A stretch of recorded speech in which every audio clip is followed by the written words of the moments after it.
Hi Lexies, welcome back. Today we're going to be doing our budget for May 2nd. I'm not sure why it says May 5th there at the top. We're going to be budgeting for income. Income 1 gave us a total of $910 with 71 cents. Income 2, $2,302 with 55 cents. Income 3, $1,051 and 56 cents. Income 4, $587 with 76 cents. This totaled $4,852 with 58 cents for our income. The last two budgeting videos that I did, I honestly didn't know how to put across my budget without it being confusing. But I think that I have the groove of things now. So what we're gonna do after we put in our income, we're gonna come down to our credit cards and I'm gonna enter our current credit card status. So it's gonna have the current usage for all credit cards before we pay any credit cards off with this paycheck, if that makes sense. Our Apple credit card had a balance of $8.15. Our Discover card, $96 with 70 cents. Our members, $1,583 with 37 cents. And then a new one, PayPal's $160 with 90 cents. Total credit card debt is $1,852 with 82 cents. And then our investments haven't changed. They're at the same amount. Moving over to our emergency account, we started off with a total of $8,711 with 51 cents. Now that we have all of the accurate updated numbers for our credit cards and our savings account, we're going to start allocating our income. One of my current goals is to make sure that our credit cards are always at zero. And for that reason, I started off by inputting our credit cards and the total due for each one of those credit cards so that we can go ahead and pay them off. If you've watched my videos before, you know that we always allocate $1,200 towards our bills every other week. And this is an automated payment that comes straight from our direct deposit from our employment. So we allocated $8.15 towards our Apple credit card, $96 with 70 cents towards our Discover credit card, $160 with 90 cents towards our PayPal, and $3 with 70 cents towards our members credit card, totaling $1,469 with 45 cents, leaving us a remainder of $3,383.13 to allocate to our other category. Moving over to our variable expenses, we're going to start off with groceries, which we put $100 towards. If you haven't already, go ahead and watch our $100 grocery shopping trip.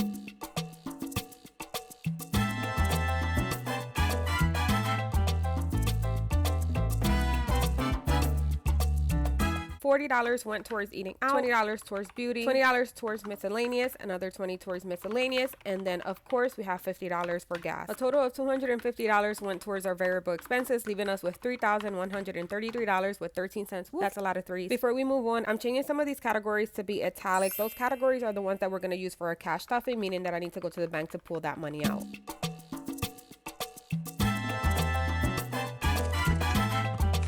The remainder $3,133 with 13 cents went into our savings account. But it doesn't end there because some changes did happen and I'm going to show you those in a second. But first and foremost, let's go ahead and check our pie chart so that we can see at a glance where our money went. So 64% went towards our savings and investments, 30% went towards our bills, and another 5.2% went into our variable expenses. I love how this tracker shows you where all of your money went at a glance. Before moving on to the credit cards, I was just looking at that, but now I'm going to go ahead and update our credit card usage. Of course, we made some payment towards some credit cards, so we're going to make sure that it reflects that here. So you already saw all of those totals up top when we were allocating money into our bills, so I'm not going to go over that with you, but what I am going to do is going to tell you a story. To make a long story short, the $160 that we owed PayPal were due to something that we bought on eBay. Now when we received the item, it was not in the condition that it was listed as, so we did a chargeback because the seller was unwilling to return the money or accept a refund. We had gotten the money back until recently the bank pulled the money out again because the seller was apparently cooperating, but we called them and said no, they're not cooperating. So the bank gave us the money back. We used $33.42 of that money to eat out. The other $127.48 we put into our emergency savings. We're currently working on a goal to save $20,000 by June 30th. And as you can see from my Instagram post, the goal for May 2nd was to add $3,000. But of course, we were able to add a little bit more, which is great news. Puts us a little bit above our goal. Now I'm going to stop yapping for a few seconds. I'm going to let you listen to some music while I update the tracker.